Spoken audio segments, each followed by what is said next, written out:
I got a lot of letters from students. It is amazing. You would never guess your children would take the time to write the president such letters. Beautifully typed, nicely done. Here's one.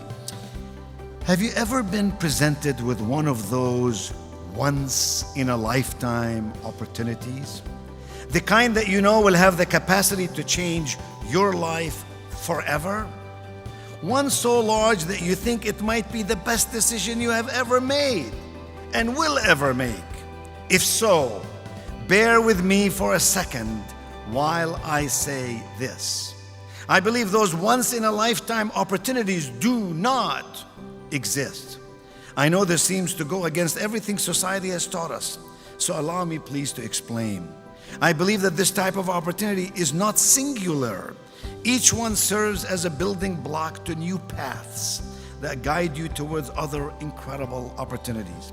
They are, in fact, the foundation to experience a world full of culture and beauty. I believe that the phrase once-in-a-lifetime opportunities should be adjusted to transformational opportunities. Every opportunity you encounter has an impact on who you are as an individual. They all allow for some level of growth and even discovery of oneself. These types of opportunities truly transform you and allow you to experience all that life has to offer.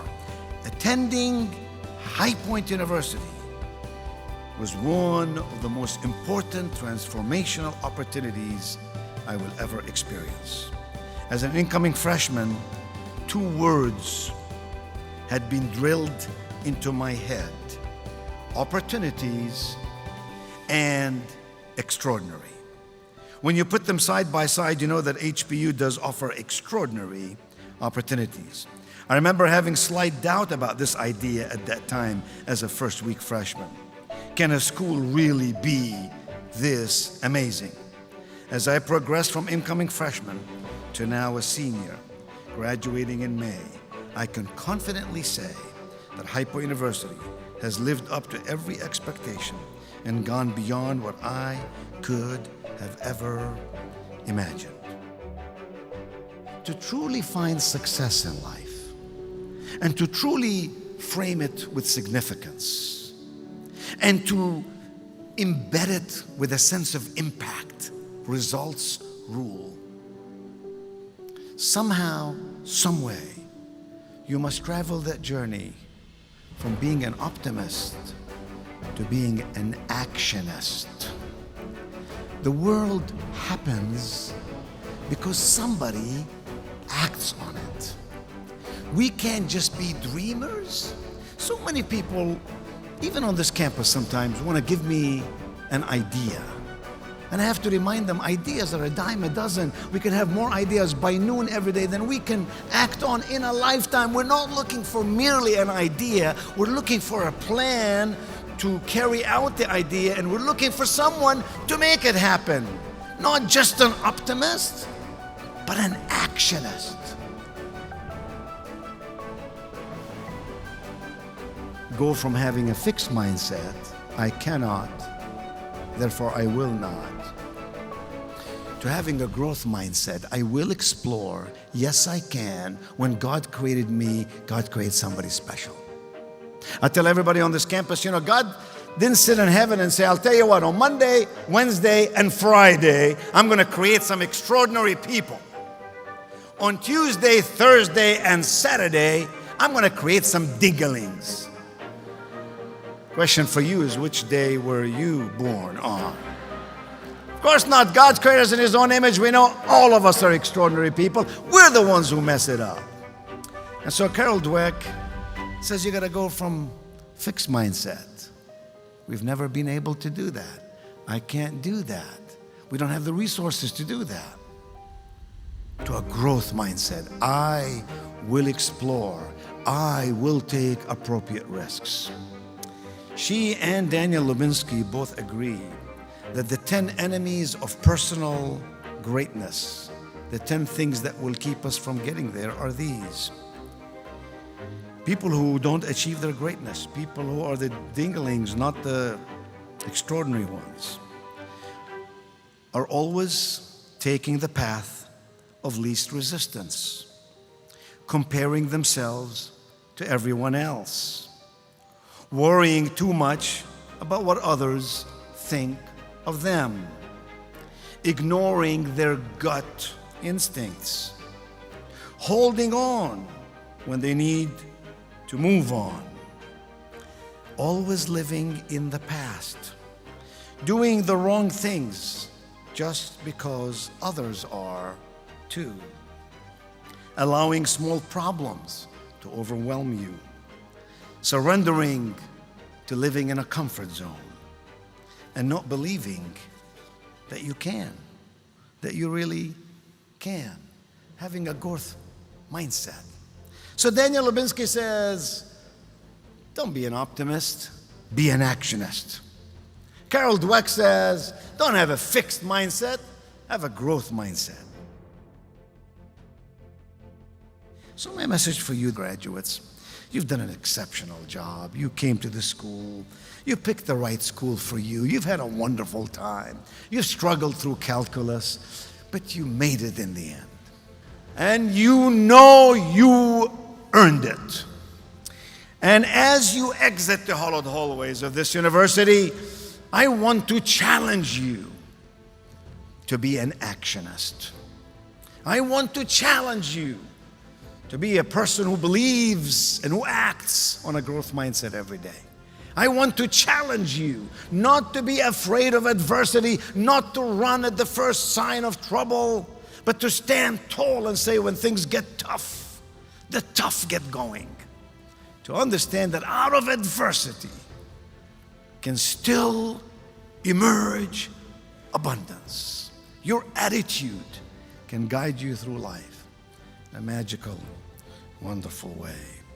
Somebody wrote these words, and I love them so. Someone said, I choose to live by choice, not by chance.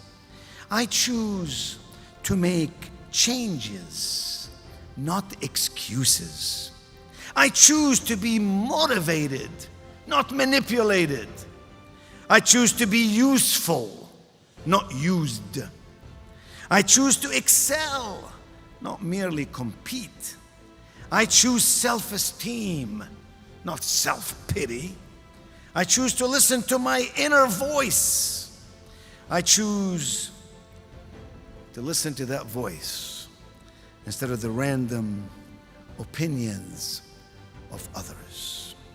I'm proud of you, and I need you. Leaving this university with a diploma does not conclude your relationship with this institution. It only begins it. I need you to be an ambassador of this university wherever you go. Let people look at you and say, wow, who is this person? Why do they have that attitude? Why are they so helpful? Why are they so positive?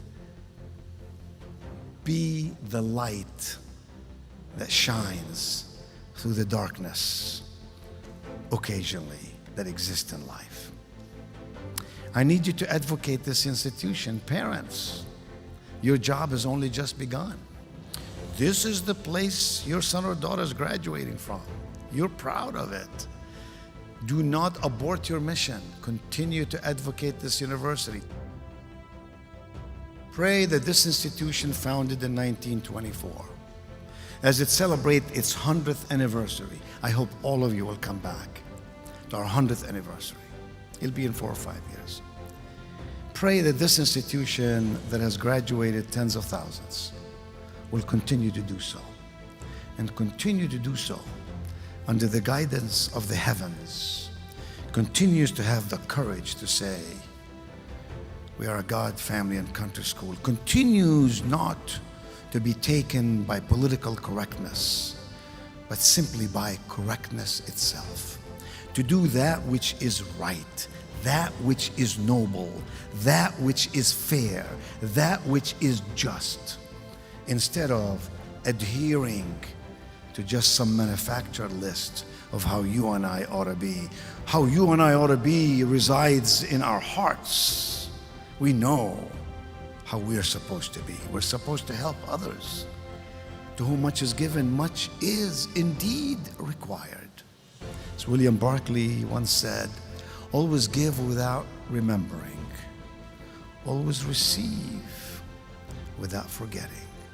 Students, we will not forget that you came to the school, that your parents helped to build the school. Students, you cannot forget that faculty and staff and alumni in this community welcomed you in our midst and called this home. Don't forget that every time you came back from a holiday, we put up signs at every entrance that said, welcome home. This is your home. Today, tomorrow, and forever. I am counting on you. So we send you off with God's blessings. We believe in you, graduates. We really, really believe in you. You will change the world. You will make this universe a better place. I know it in my heart. I cheer you on. Thank you, and God bless you.